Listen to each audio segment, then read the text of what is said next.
And if we're going to restore confidence and growth, credibility in the President and Congress is one asset we cannot afford to borrow against. I thank the Chair and would yield the floor.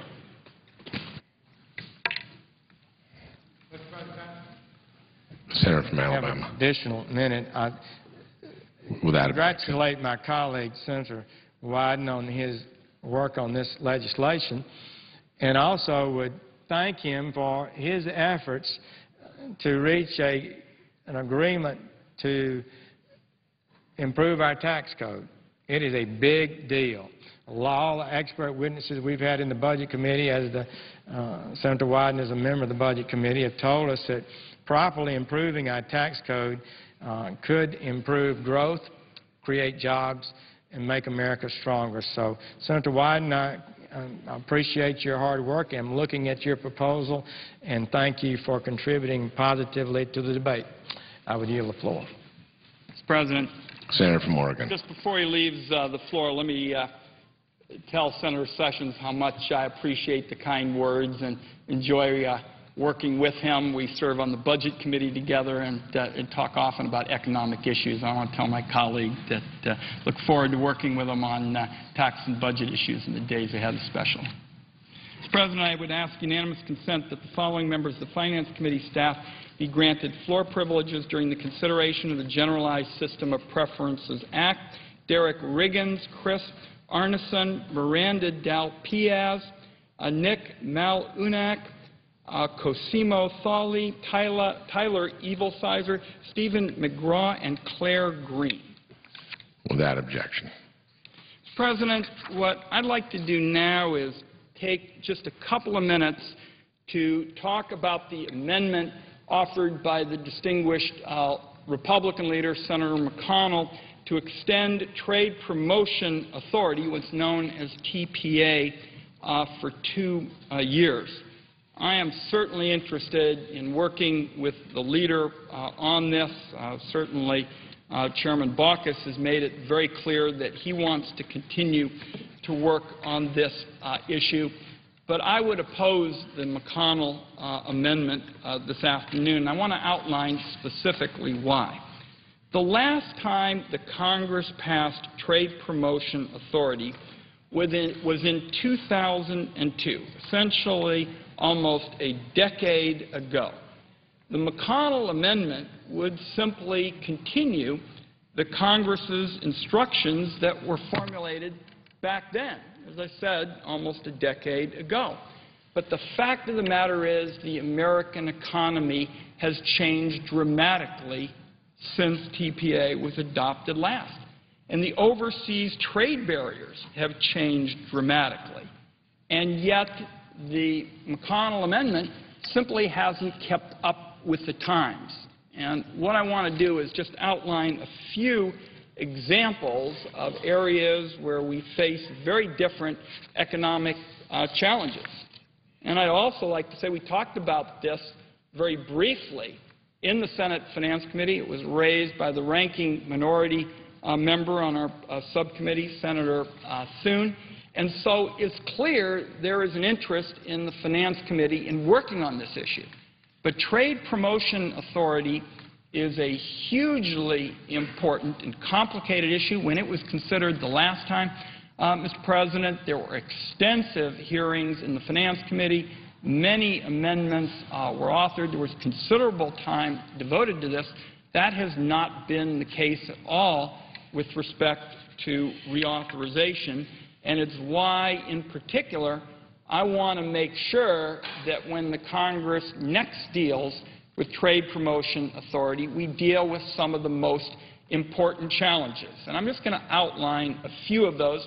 Digital goods and services would be a special concern that we have looked at in our community. Digital goods, an example would be software. Digital services would highlight cloud computing. I know something that's been of great interest in Minnesota. It's all about the Internet playing an increasing role in the American and the global economy. It's a platform for global commerce. Mr. President, I believe the Internet represents the shipping lane of the 21st century. It is the shipping lane for goods and services, and the 2002 version of Trade Promotion Authority really doesn't have the kinds of policies that are necessary to address today's challenges that affect our ability to export American goods and digital services. A second example would be, Mr. President, the question of labor and environmental standards with respect to our trade goals and intellectual property protection for pharmaceutical drugs. In May of 2007, congressional Democrats and Republicans got together on a bipartisan basis to update trade goals with respect to key issues like labor and the environment and intellectual property protection as it related to pharmaceutical drugs and therapies. These agreements that were entered into in 2007 aren't reflected in the 2002 version of Trade Promotion Authority.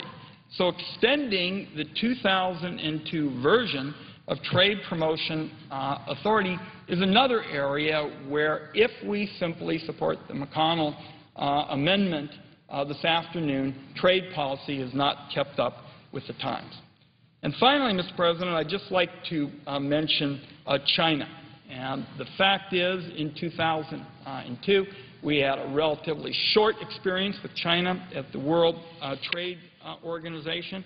And more than ever before, state-owned enterprises play a role in global commerce, particularly given the rise of China. I think all of us agree that our trade agenda ought to include promoting disciplines so that state-owned enterprises do not undermine the American private sector. That requires reconsidering, again, the provisions found in the 2002 version of Trade Promotion Authority.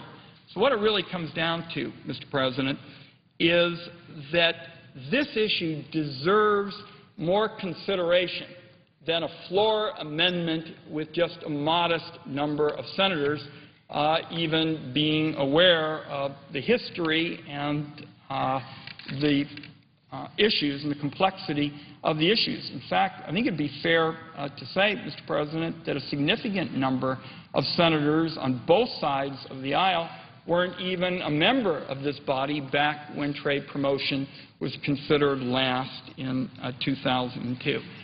So what it comes down to for me, Mr. President, is American trade policy is just too important to construct on the back of a galloping horse. And that, in my view, would be what the Senate would be doing if it simply adopted the McConnell amendment. Chairman Baucus is opposed to this amendment. He, like myself, has made it clear that he is interested in working with colleagues on a bipartisan basis on this issue. It's an important part of the role of both the executive branch and the Congress in terms of looking at trade policy. And it's particularly important right now when, in a host of areas, I'll give one other example. I cited already, digital goods and environmental and labor standards and state-owned enterprises. We had a very valuable hearing in the subcommittee on trade, finance, on fishing, issues, which are also playing an increasingly important global role in trade agreements and trade policy. That also really was not part of any discussion back in 2002. Those issues and others need to be aired. They ought to be aired on a bipartisan basis. I thought Senator Thune, when we were in the Finance Committee, was right to ask about this issue. There's going to be an opportunity in the days ahead to work on this. Chairman Baucus has made it clear that he wants to work with colleagues on a bipartisan basis on Trade Promotion Authority. I do as well. I already made that pledge to the ranking member of our subcommittee, Senator Thune, who's been very easy to work with on a host of these trade issues. He's made some particularly important points with respect to digital goods and services and the opportunity for our high-tech sector. Wrote a good article on it just a couple of days ago.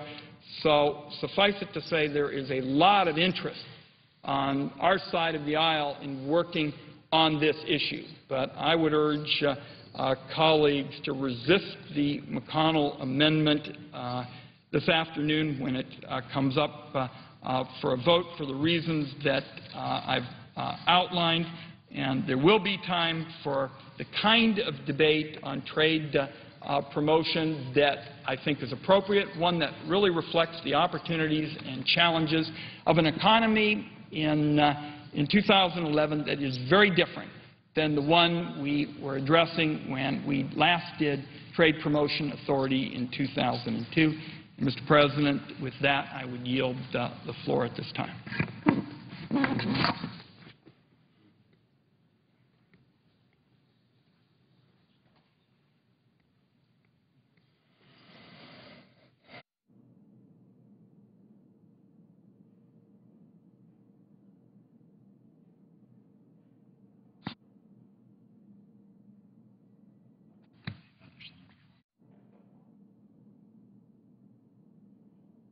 Mr. President, I would note the absence of a quorum. There was an effort to come up with a unanimous consent agreement that can resolve the question of the upcoming votes. And I would just say to senators on both sides of the aisle that certainly the next hour would be a very good time for senators who would like to speak on the Casey Brown-Baucus amendment or the McConnell amendment.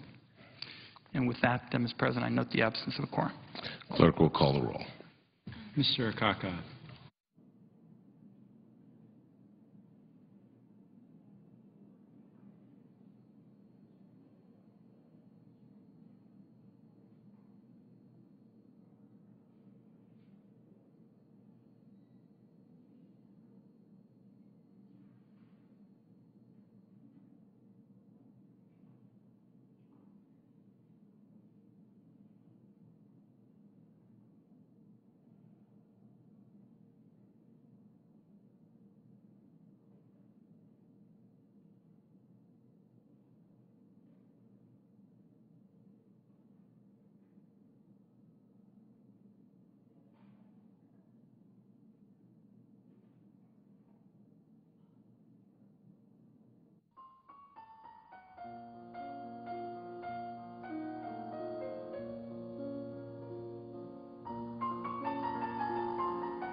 Mr. Alexander.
The senator from Montana. I'd ask unanimous consent. I'd ask unanimous consent the quorum call be eviscerated. Without objection. And I'd ask unanimous consent to be as if in morning business. Without objection. Mr. President, during a trip to Baghdad this past January, I had the opportunity to meet with several members of the Montana National Guard's 163rd Combined Arms Battalion. That day, I told them that I was proud of each and every one of them, from Unit Commander Lieutenant Colonel T.J. Hull and Sergeant Major John Wood, right on down the line. Through courageous service to our country, they were making tremendous sacrifices on our behalf, and they were representing the very best of Montana. This month, these folks have been coming back home to Montana from their demobilizing station in Washington State. Today, I join their families and their friends and their neighbors in welcoming the last group of those citizen soldiers back to Montana. Job well done, soldiers. And I thank you. For nearly a year, these 600 Montanans served in some of the harshest conditions imaginable, escorting numerous convoys across dangerous terrain and conducting other critical security missions throughout Iraq. At one point over the last 12 months, this unit accounted for more than half of Montana's best and brightest serving overseas. They gave up the comforts of their families, their homes, their communities, to bring stability to a nation on the other side of the world. Through it all, they showed courage in difficult times. They remained strong, and they were always in our thoughts and prayers. Now they're home. It is our duty to continue our support by providing the benefits of quality care and services they need as they transition back to their families, to their jobs, and to their communities. Many Iraqi veterans make that transition with success, coming home to good jobs and welcoming communities. But for others, making that transition is no easy task. It's no secret that there is a potential for higher rates of substance abuse, higher divorce rates, higher unemployment rates. The effects of post-traumatic stress disorder and traumatic brain injury can impact entire families. Thankfully, veterans often look after each other. We should recognize the important role of America's veteran service organizations and their willingness to help with that transition. Montana was one of the first states in the nation to adopt the Beyond the Yellow Ribbon program. It involves entire programs of National Guard soldiers and airmen, providing them for the changes that come before, during, and after deployment. The Beyond the Yellow Ribbon program is a success, and I'm pleased that in the last Congress, my colleagues gave all states the resources to implement it. Furthermore, I will do my best to make sure that we keep up our end of the bargain. Whether it's college education, health care, or compensation for an injury suffered on the field of battle, we will honor our commitment to our heroes. We make this promise to the men and women of the 163rd and to Montanans who make up the many other units of the Montana National Guard that were deployed this year, and to those folks who are part of Montana's Red Horse Squadron now in Afghanistan. To our reservists and to the folks serving in the active duty military today, we make the same commitment. Even as we make this commitment, many folks in Montana are wondering what should happen next in Iraq. Since 2003, our nation has sent hundreds of thousands of young men and women to fight in Iraq. We have done so at an enormous cost. 4,474 Americans have given their lives, and more than 32,000 have been wounded. And we can't put a number on those who suffer from the injuries that are unseen. And let's not forget, the price tag of this war that was put on our children is quickly approaching $1 trillion. And then there's the tens of billions of dollars in waste and fraud. Mr. President, the war in Iraq started with political leaders who had their own agenda. They went there looking for weapons that never existed. But through it all, the professionalism of our military never faltered. They provided security and democracy to a nation that had never known it. But for far too long, Iraqi politicians did nothing to secure their own future. I first went to Iraq in 2007 and returned there again this past January. I was struck by how much had changed in those 4 years. Iraq was finally moving forward after too many wasted years, too many wasted dollars. and too many lives lost. There are many reasons for the change. The improved security from our military and the training provided by our troops played a big role. But American diplomats and military leaders told me that the biggest reason for the progress in Iraq was this. The Iraqis were told, in no uncertain terms, that the United States was leaving. Our military presence would end on December 31 of this year. That, Mr. President, was what galvanized Iraqi politicians to take control of their own country. Today, I am sending a letter to the President calling on him to stand by his commitment to pull all U.S. Operation New Dawn troops out of Iraq by the end of this year. We should bring the last of them home on schedule. U.S. Marines will still guard our embassies, as they always have, and we will still maintain a strong diplomatic presence in Iraq. Despite this year's deadline, I know there's talk of the possibility of keeping a sizable force of U.S. troops in Iraq through next year. If that's the case, it's not good. We cannot afford moving the goalposts. Across Montana and this nation, people are saying, come home, and come home now. I know the sectarian violence in Iraq will continue. We should not be asking American troops to referee a century-old civil war. That conflict is likely to continue into the distant future, regardless of our presence. Iraq now has the tools it needs to secure its people and its economy. Iraq's new leaders must solve their problems for their own people. Keeping thousands of U.S. troops in Iraq would needlessly put them in more danger. It would cost American taxpayers more money. And it would further distract us from our core national security objectives of protecting American citizens and further dismantling al-Qaeda and other terrorist groups. That's where our focus needs to be. And that's why I'm saying let's end this war for good. Mr. President, with that, I yield the floor. President. Senator from Nebraska. Thank you, Mr. President. I ask unanimous consent to speak as in morning business for about 5 minutes. Without objection. Mr. President, I rise today to remember a fallen hero, U.S. Marine Corps Sergeant Joshua J. Robinson of Douglas, Nebraska. Sergeant Robinson was killed in action on August 7, 2011, while conducting patrol operations in Helmand Province of Afghanistan. He was in his third tour of duty. His story of service comes to us at a time when many are reflecting on the 10th anniversary of September 11th and its terrorist attacks, a fitting time to recognize the patriotism of a fallen hero.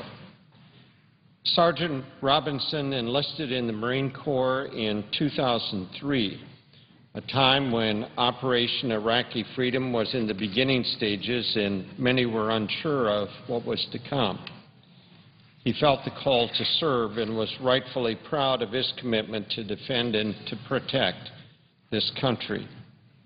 Sergeant Robinson's love of the outdoors provided him with many of the skills needed to be the best Marine he could be. Sadly, his life was cut short too soon, and the Robinson family laid their Marine to rest in Hastings, Nebraska on August 16, 2011.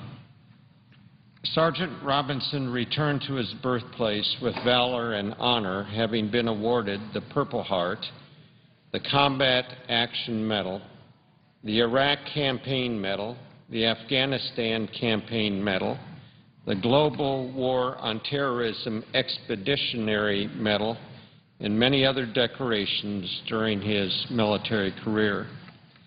He died a brave and a most honorable death. We are proud to call him one of our own.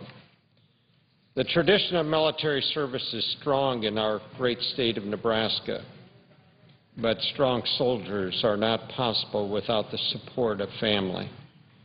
I am confident that Nebraskans will rally around Sergeant Robinson's family during this most difficult time. He is mourned by his wife, 2 sons, mother and stepfather, sisters, and so many others. It is the strength of his wife, Rhonda, that will remind Wyatt and Kodiak of the love their father had for them and for his country. His mother, Missy, provided insight into her son's decision to serve when she said, and I'm quoting, "Our freedom was put on the line. It takes young men like Josh to enlist and protect the United States of America," unquote. I know his family is proud of him and will always remember his spirit, his competitiveness, and his enthusiasm for adventure. So may God bless the Robinson family and all of our fighting men and women in harm's way. Madam President, I yield the floor. I note the absence of a quorum. Clerk will call the roll. Mr. Akaka.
Madam President. Senator from Delaware. Madam President, I rise today to mark a momentous day and to stand with millions of Americans for whom the end of Don't Ask, Don't Tell. The senator should know the Senate is in a quorum call. Thank you for the reminder. Madam President, I ask unanimous consent that proceedings under the quorum call be initiated. Without objection. Thank you. I rise today to mark a momentous day and to stand with the millions of Americans for whom the end of Don't Ask, Don't Tell means the beginning of a new era of real equality for our nation. It's been 60 days since Secretary Panetta, Chairman Mullen, and President Obama have certified the United States Armed Forces were ready for the repeal of Don't Ask, Don't Tell. And after 18 long years today, that policy finally comes to an end. This is an important day, Madam President, a good day. Today's a good day because our nation, in my view, is taking a major step forward, not just in the pursuit of equal rights, but in the pursuit of equal responsibility. Today's a good day because we always talk about equal rights, but with Don't Ask, Don't Tell, we're talking about Americans who sought equal responsibility, Americans who wanted to serve their nation. Nearly 14,000 LGBT Americans wanted to serve their nation in their military, but were deemed unfit to serve, not because of what they did, but because of whom they loved. As if loving another man would make a soldier unable to aim a rifle or unwilling to die for his country. But for as many service members who were drummed out, both literally and figuratively, under Don't Ask, Don't Tell, I can't help but wonder how many more served in silence, proud of their uniform but made to feel ashamed of the person underneath. Lieutenant Colonel Charles George served his country for more than 30 years, including 28 years as a commissioned officer in the United States Army. His uniform is decorated with a wide range of medals and ribbons for his dedicated service. When he graduated from ROTC back in 1980, Charlie's boyfriend, Dennis, was there. And he wrote to me recently about his experiences. He said, I sat next to Charlie's mother, keeping quiet so I wouldn't draw attention in any way to our relationship. During his actual pinning, my eyes never left his. I was so proud of him. At one moment, his eyes found me in the audience, and we smiled. I still remember that moment. That was the last of those moments they'd have. In 30 years of dedicated Army service, that ROTC ceremony was the only military activity of Charlie's that Dennis would be able to be a part of. Charlie was determined to serve our nation, and so they had to keep their relationship a secret. Charlie steadily rose through the ranks to first lieutenant, then to captain. He was promoted to major and ultimately lieutenant colonel. These were all proud moments, but Dennis couldn't be in the room for any of them. Quote, the only thing harder than being a soldier is loving one. Close quote. They would later recall hearing. I would offer that perhaps the only thing harder than loving a soldier might be having to keep that love a secret from the world for decades. After 9/11, then Major Charlie George was activated from reserve duty, and like so many military families, they discussed their now uncertain future. If Charlie had died in the service of his country, there would be no call on Dennis's phone from the Army, no knock on his door. Dennis would receive no crisply folded flag presented by a military honor guard. Dennis would never be able to be buried next to Charlie at Arlington National Cemetery. For 31 years, they kept their relationship and their love a secret. Colonel George retired this year, a milestone he will celebrate next month at home in Rehoboth Beach, Delaware.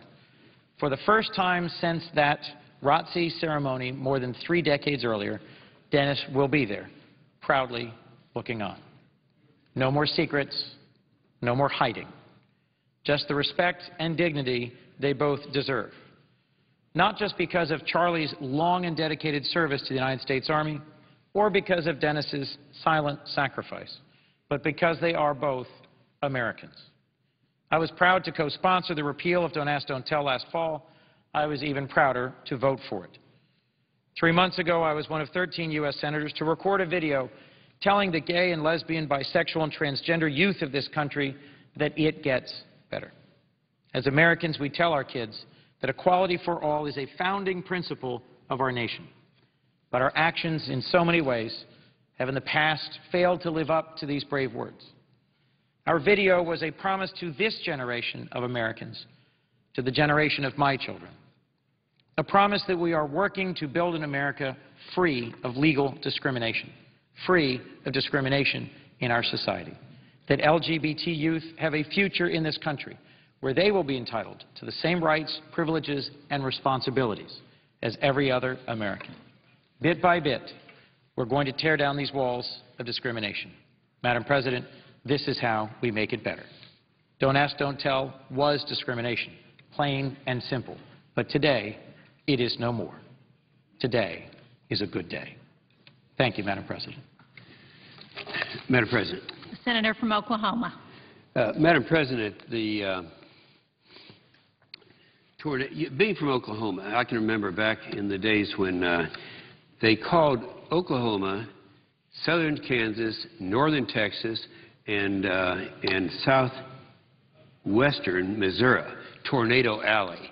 And I say to my good friend from Oregon that I've been in aviation for many, many years. I know people who won't even fly airplanes through that, what they call Tornado Alley. But now I think we know that tornadoes, as many of our colleagues are fully aware of, are a daily threat to Americans each spring as severe weather rolls across the country. Now, in the past 30 years, over 34,000 tornadoes have touched down somewhere in the country, which means that one touches down on an average of every 8 hours of each day. Now, this chart right here, each one of these little green dots represents a tornado. But we can all witness that once each spring, many of them grow into the very voracious and dangerous storms that bring significant harm to property and life. This year, 57 such tornadoes struck 14 states and claimed 550 lives. Alabama was the hardest. I can remember when Oklahoma has been ranked as the hardest. They had over 240 killed. Missouri, I might say to my good friend from Missouri on the floor here, also suffered heavily with the loss of 157 people in Joplin. And I say to my friend from Missouri, I was up in Joplin right after that happened, down close to the Oklahoma border. And it's just something you have to witness before you understand it. In my state of Oklahoma, where we have more than our fair share of tornadoes this spring, the storms resulted in the death of 14 people and the injury of many others. Until you've had this happen and you go on site, which I always make it a point to do after each tornado in Oklahoma, to go down and talk to the people. And, you know, you think of little kids looking for their toys and this type of thing, but they're gone and gone for good. While this year has seen a large number of fatal tornadoes, there are a nationwide threat each spring since 1980. 734 deadly tornadoes have claimed 2,400 lives in at least 37 different states, including 126 in my state of Oklahoma. Unfortunately, many of these lost lives could have been avoided had storm shelters been more widely used. In the past few months, a number of Oklahomans have asked me if there is a federal program that promotes the installation of tornado storm shelters. You know, they observe that those individuals who have these storm shelters, they live through it. And they may lose their property, but they live through it. And so they think, well, government gets involved in all these programs. What are they going to do to help us encourage people to build storm shelters?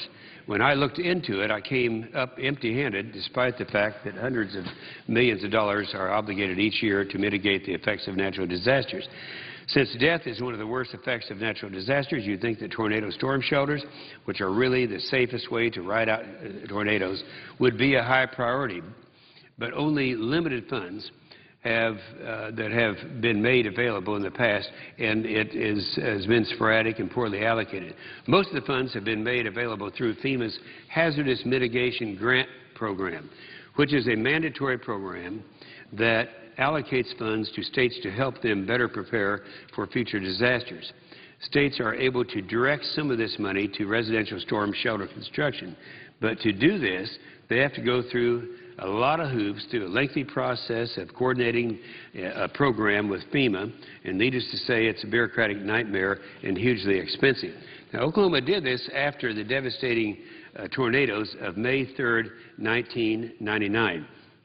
50 people died, and many others were injured that day, and as the recovery effort took hold, it became clear to public leaders that staggeringly few Oklahomans had storm shelters accessible for their homes.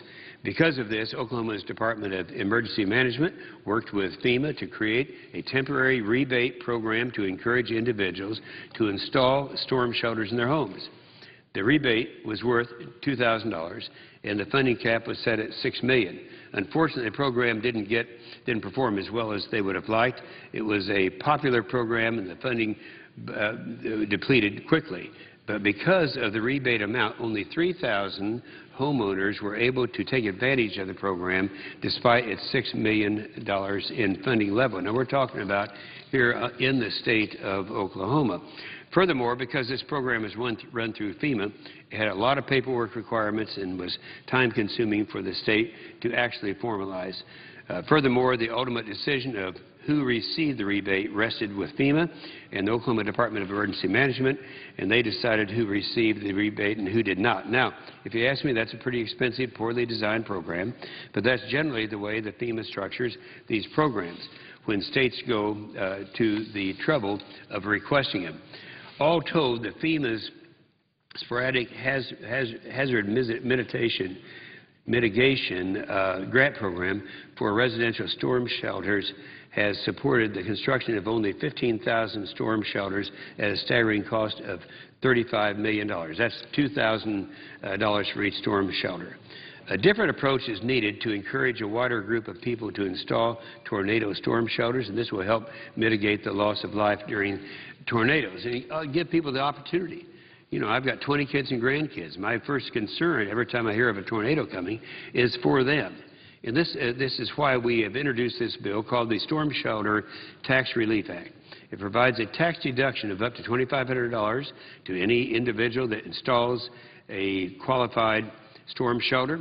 The cost of this deduction is fully offset, which I'll explain in just a minute where it's coming from, and there are reductions in other areas of spending. First, the deduction can be claimed by any taxpayer. If someone in Oklahoma, Kentucky, or Tennessee decides that they need a storm shelter at their house, they can pay to have one installed and then claim the incentive by deducting up to $2,500 from their income when they file their taxes. Claiming this incentive would not require dealing with a big bureaucracy. You don't have to fill out the forms. You have to go through all the red tape.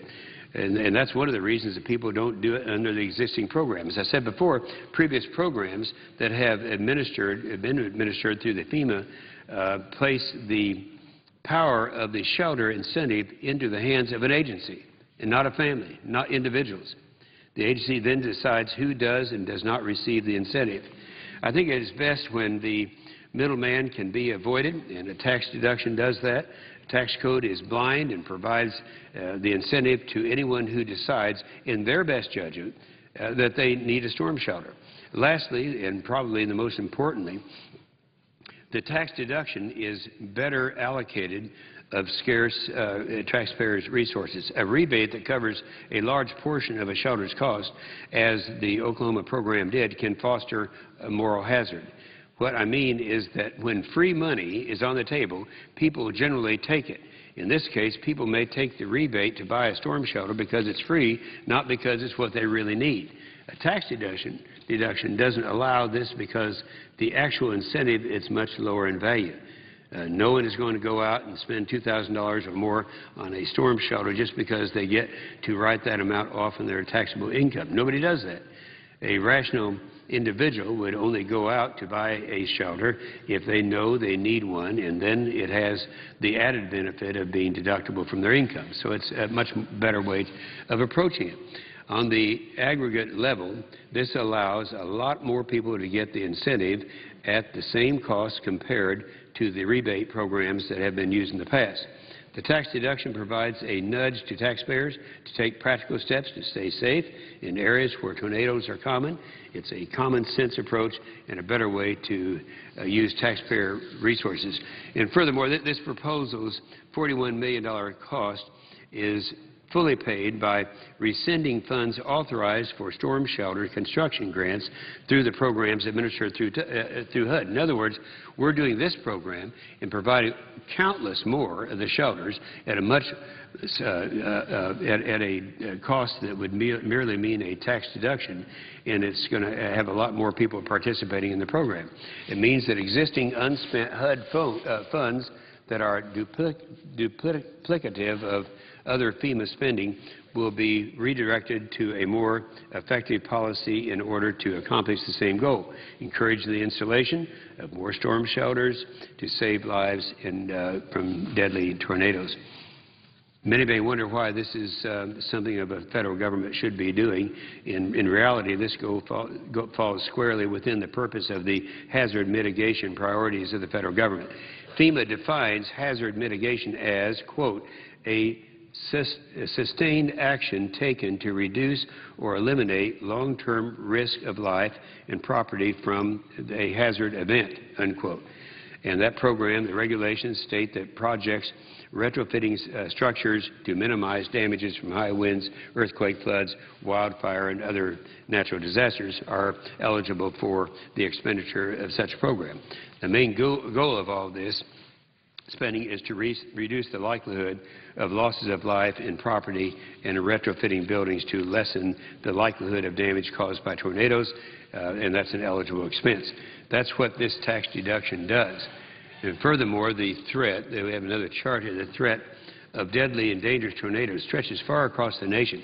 You saw the first map, but this one shows that it's not just the alley I referred to right here. With the exception of the mountainous area here, it's all across America. Not surprisingly, Oklahoma is right in the center, but when you look at where deadly tornadoes have occurred over the past 30 years, it's spread across the entire eastern half of the country. All of the states in red have had at least one deadly tornado every other year since 1980, and most of them have had even more. And this may be surprising to some, but the threat is real and needs to be addressed. Many tornado storm shelters need to be constructed around the country, and the federal policies encouraging this need to be changed. That's why we're introducing this Storm Shelter Tax Relief Act. The number of this, I say to my colleagues, is S-1583. It was just introduced today. And I think those of us who have lived in these tornado-prone areas, I can tell you stories about tornadoes picking up a horse and replacing it, dropping it someplace. In my personal experience, my wife was after me. This is about 50 years ago. I had a place up in the country, still have the same place, and I had a red Jeep. And that red Jeep is one that we'd had for a long time. She said, "How come you don't have that insured?" I said, "What can happen to a red Jeep in the middle of the country in Oklahoma?" Well, a tornado came along, picked up a tree, a truck, and dropped it right on top of my red Jeep. It cut it in half, and they're totally unpredictable. I can tell you stories in Moore, Oklahoma, and when we had our 1999 tornado, where everything was devastated on one side of the street, nothing was touched on the other side of the street. So it's an art to understanding where these are coming from. We now have developed that art. There's not a person who could be in the path of a tornado that doesn't have the facilities and the resources to see what is out there and where it's coming. What they don't have is a way, if it's unavoidable, to protect themselves if it hits them. The obvious answer is a storm shelter. So I appreciate the senator who's going to speak next from Missouri, co-sponsoring this bill, and we'd like to have more co-sponsors. We have every intention of getting this passed. And with that, I will yield the floor.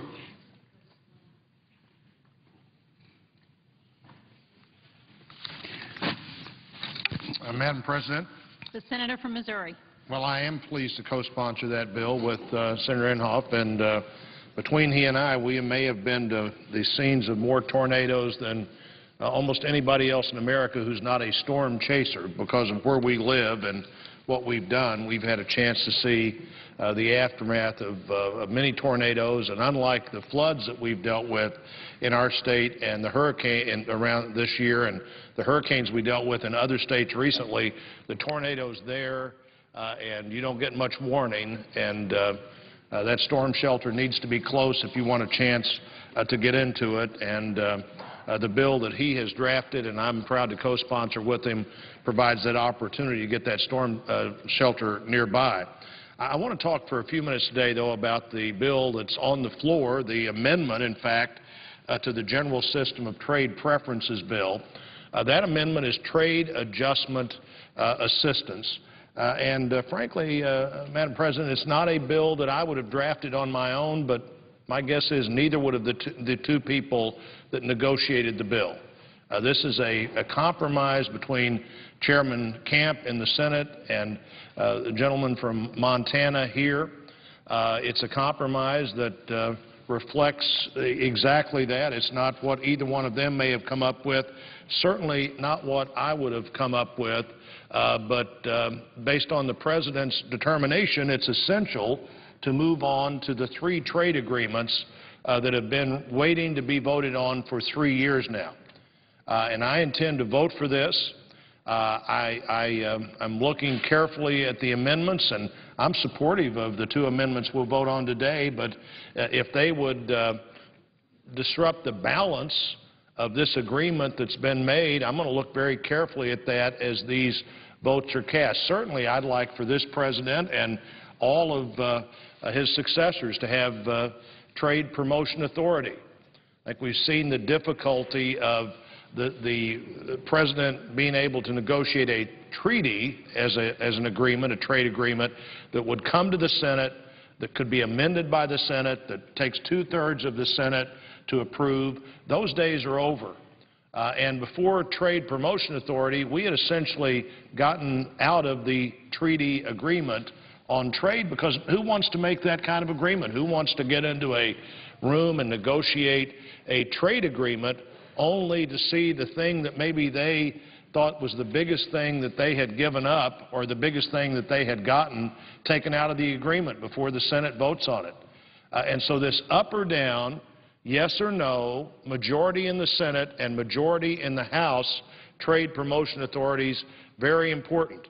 I wish we had an agreement that this President wanted right now, and that the next President, whoever that is and whenever that is, would have the ability to continue. Because since we ran out of the trade promotion authority law, we haven't had any agreements negotiated.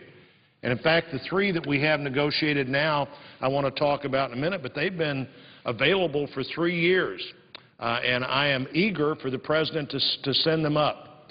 And the President says that this TAA issue, this Trade Adjustment Assistance issue, has to be understood to be completed and will be completed, or at least he has to be assured that it will be completed before we get those 3 agreements. It would be fine with me if we could adjust this some. I'd like to see my good friend from Oregon who's on the floor, Mr. Wyden, his bill that I've co-sponsored on transshipment, where many of us in this body have problems in our state. I've got 2 major problems that I could talk about for a long time, but I won't today, where the proper authority has looked at what's happening, and they said, no, you've got unfair trade practices, and so there's a penalty on the country that is using those unfair practices to compete. But then what that country does is they just start labeling the product as if it were from somewhere else. And they may ship the product through that other country and get it labeled there, and they may just short-circuit that and put the label on it in their own country and just say it's made somewhere else. So when it comes in here, suddenly it doesn't have that penalty. Whether that's relabeling or I think, as my good friend from Oregon calls it, merchandise laundering, where you just make the merchandise appear to be something that it's not, so you no longer pay the penalty. I'd love to see that on a bill here in the near future. The other senator from Oregon and I have a bill on affordable footwear that has trade impact that I'd love to see on a bill, and this is a bill that potentially might have jurisdiction to go on, but that's not the agreement that's been made between the House and the Senate. And I'm going to be supporting that agreement and not doing anything that makes it impossible for us to get these 3 trade agreements, and I am absolutely banking on the commitment by the President of the United States that if this happens, the 3 trade agreements come to the Congress. And when they come to the Congress, I believe they pass the House and Senate, and they create great opportunity for American workers to send their products to other countries. You know, one of these agreements that's been there for a long time is the agreement with Colombia. And Colombia already is able to ship its products in here without tariff under something that routinely passes the Congress called the Andean Preferences Act. So this is not about whatever labor conditions there are in Colombia. Their products already come here. This is about whether U.S. workers are going to have every possible advantage in Colombia. This is about whether Caterpillars made in the United States or John Deere tractors or moving equipment made in the United States have the same advantage in Colombia that the same piece of equipment made in Canada has. Right now, they don't have that advantage. We need to see that they do. Or in Korea, where the European Union negotiated a trade agreement long after we negotiated this agreement, but it went into effect the 1st of July, and the year-to-year comparison, July over July, is I think 38% bigger this July than it was last July, and the only difference in this July and last July is the trade agreement. And these are all 3 countries that all of their trading history, all of their buying history, Panama being the 3rd of the 3, would be that given the choice of an American product to buy or a product from any other country but their own, they would give preference to the American product. But we're giving away that market advantage by not creating this opportunity for American workers and American companies, big and small. Agriculture is a huge beneficiary of these agreements. And lots of agriculture, lots of grain crop agriculture, lots of meat crop agriculture, whether it's chickens or poultry of all kinds or pork or beef, is very dependent on American family farmers who will see a great opportunity in each of these countries given the opportunity to get their product here under these agreements. And so, Madam President, I'm just hoping that my colleagues, enough of my colleagues and I, are able to get this general system of preferences bill as amended with TAA done so that we can get on to the job-creating work of these 3 trade bills. These are opportunities to create more private sector American jobs. Over and over again, almost every member of the Senate says that should be our #1 priority. The President says that's his #1 priority.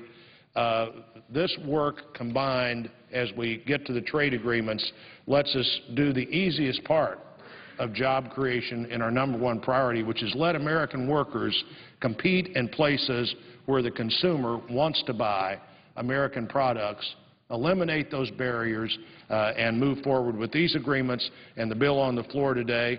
And then hopefully we can get to the transshipment bill, and hopefully we can get to the Affordable Footwear Act, and hopefully we'll eventually see TPA, and a gentleman from Utah has a bill that would synchronize trade adjustment with any trade bill, and of course we should do that. But let's get this work done, and I look forward to this being done and the President sending the bills up so that before the next month passes, hopefully we'll be seeing American products have the advantage that they've been waiting for now, or at least eliminate the disadvantage that they've had needlessly for the 3 years since these agreements were all negotiated. And I would yield. Madam President. The Senator from Oregon. I just want to respond very briefly to my friend from Missouri, and then I know the Senator from California is here, and she'd like to speak for about 10 minutes. I'm just going to be very brief. First, I want to thank Senator Blunt for working with us in a bipartisan way. He's played a key role in trying to advance this issue, worked very closely with all of us in the Finance Committee, Chairman Baucus, myself, and others. The gentleman from Missouri is absolutely right with respect to the tariff, issue. The fact of the matter is that the American market is open. We essentially have some of the lowest, tariffs around, and many of the markets around the world, and certainly in a number of areas with these three countries, we face much higher tariffs. So what we have, if we come up with an effort to, in effect, level the playing field, that means that American companies, particularly American exporters, benefit more than do the folks around the world. So I think the point that the senator from Missouri has made is a very valid one. I also want to thank him for his comment with respect to the trade cheats. We are going to have further discussions with respect to TPA, and I just see the distinguished ranking minority member when we talked about this in committee. I made it very clear that I intend to keep working with Senator Hatch and Senator Thune, who chairs the subcommittee. And the challenge is to make sure that TPA keeps up with the times, because if we just reauthorize in 2011 TPA of 2002, we're not going to be dealing with digital goods and digital services. We're not going to be dealing with state-run enterprises. We're not going to be dealing with labor and environmental issues, and that's why we're going to have to continue that work in a bipartisan way. I think, Madam President, Senator Boxer was going to speak next, and then I understand Senator Hatch wants to discuss his amendment, and I intend to remain for that. And with that, Madam President, I yield the floor. Madam President, The senator from California. I would ask consent to speak as if in morning business for up to 10 minutes. Without objection. Thank you very much. First, I want to say thank you to leadership on this bill. This trade adjustment assistance is so critical. When we talk about creating jobs, we also want to talk about retraining those who really need in this century the new kinds of training that it takes to keep up in this economy, in this world economy. So I want to thank them for their leadership. Madam President, I want to talk about jobs and deficit reduction. And the good news on this front is that President Obama has presented to the nation both a jobs plan and a deficit reduction plan. And he has shown the nation through this plan that while we must cut the deficit and the debt in the long term, we have to focus on jobs in the short term. His plan ensures that middle-class Americans get the jobs and the opportunities they need to continue to move ahead. And it also makes sure that we have a fair tax system in place so everyone pays his or her own fair share. Not too much, not too little, but fair. So this approach is welcome, and I'll tell you why I welcome it. Because the approach outlined by President Obama, deficit and debt reduction, investments in jobs, that was the same vision that worked before when Bill Clinton was the president. And I had the honor of being here in this body to support those policies. People forget that when Bill Clinton became president, there were deficits and debt as far as the eye could see. And this country was going on the wrong path. And what he did was to make sure that everyone paid his or her own fair share so that we had the revenues we needed to make the investments we needed to create the jobs we needed. So in those years, the investments were in high-tech and biotech, and we really broke through on the global scene.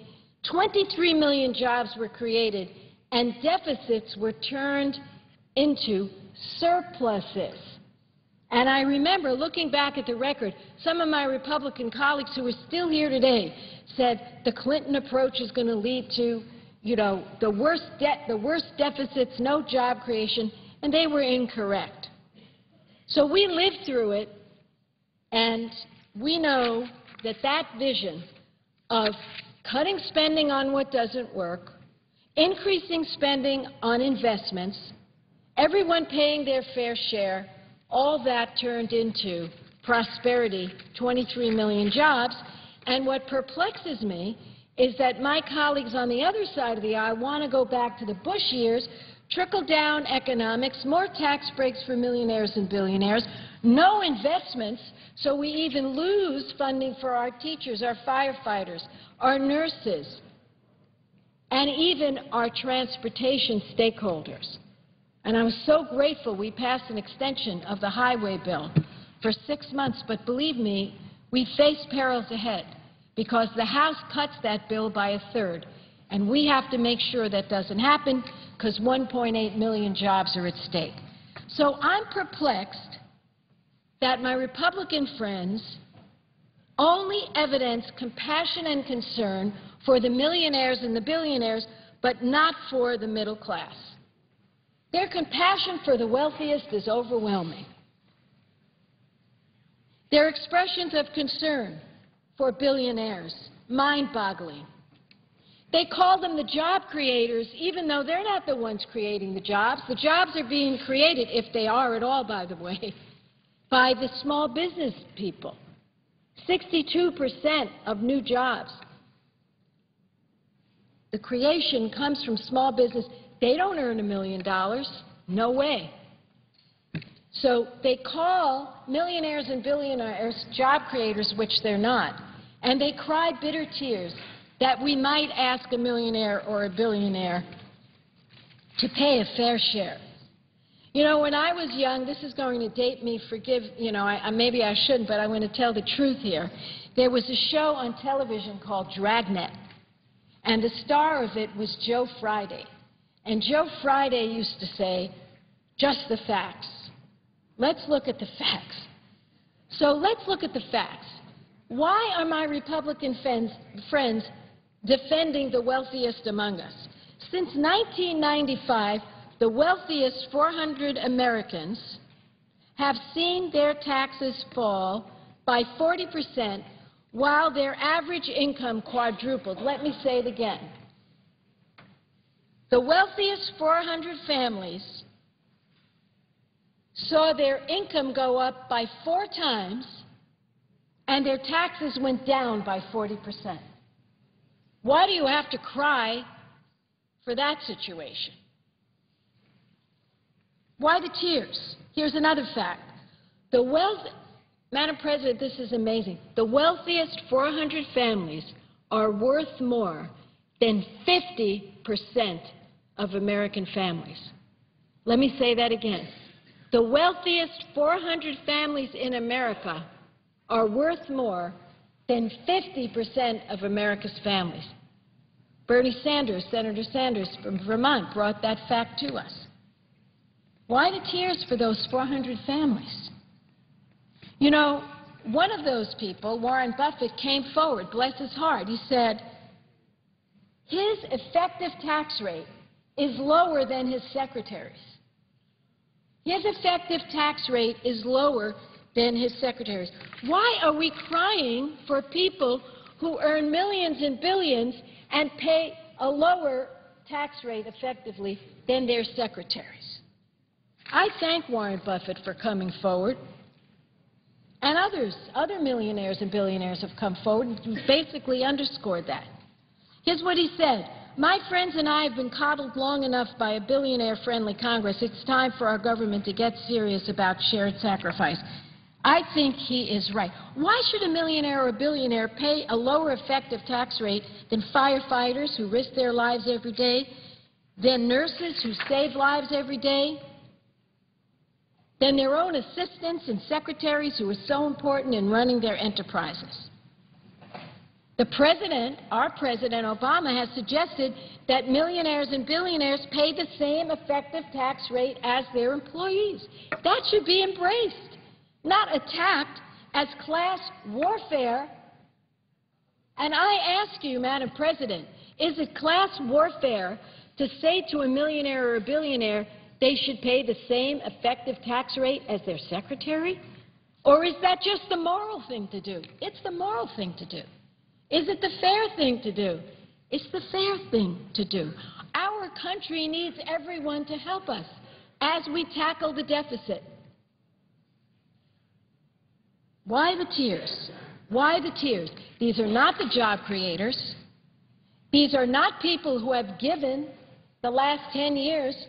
We have seen their incomes rise exponentially and their taxes go down. So I don't think it's class warfare at all.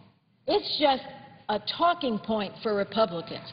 But since they've raised it, I would say this. I don't think it's class warfare to ask millionaires and billionaires to pay the same rate as their secretaries' tax rate. But I think that Republican policies really are class warfare on the middle class. Look at their policies. They would end Medicare and put middle-class senior citizens in jeopardy. They want to privatize Social Security and put middle-class seniors in jeopardy.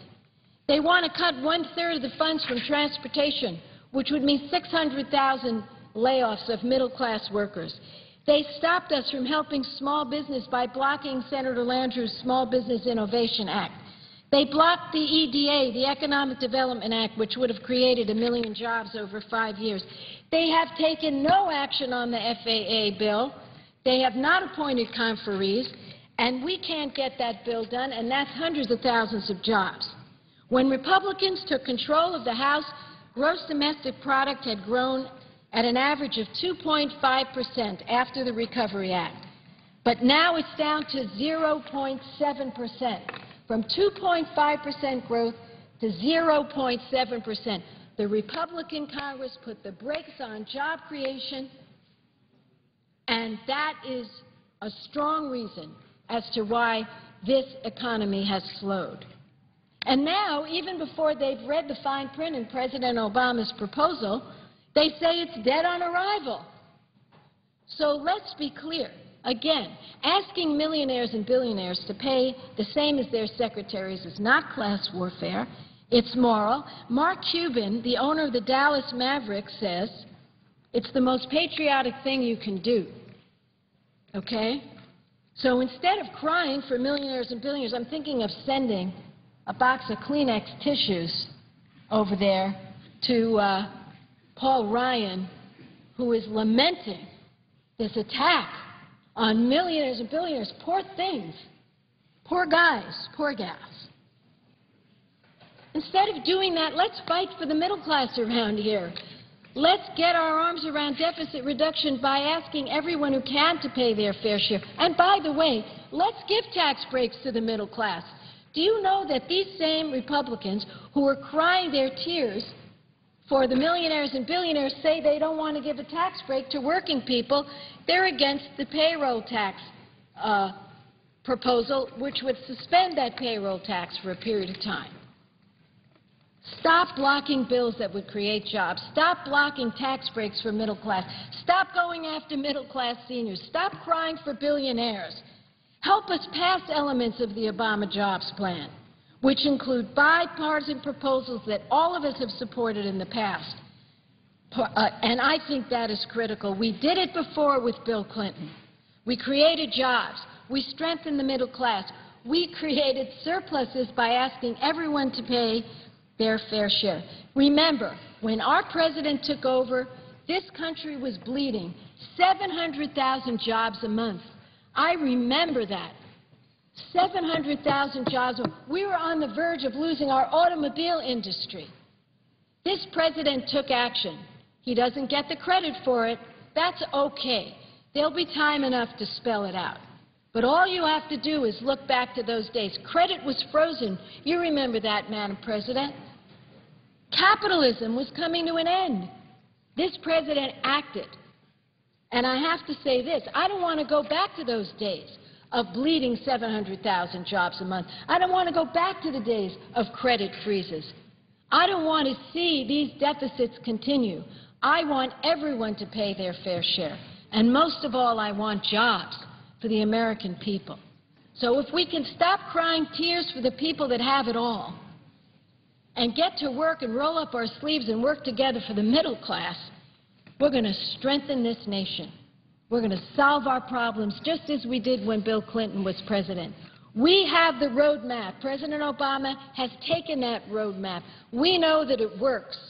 We will get these deficits down. We will get the debt down. We will help the middle class. And yes, the wealthiest among us will pay the same tax rate effectively as their secretaries. And you know what? If we do that, Democrats and Republicans could feel good about this country again. Let's work together, and let's not say now that we can't ask billionaires to pay their fair share, and let's not keep the middle class from getting their tax cuts and their jobs. That's what's important. Madam President, thank you very much. I want to thank the leaders in this issue for letting me have this time to talk about this middle class attack that we see. Thank you very much.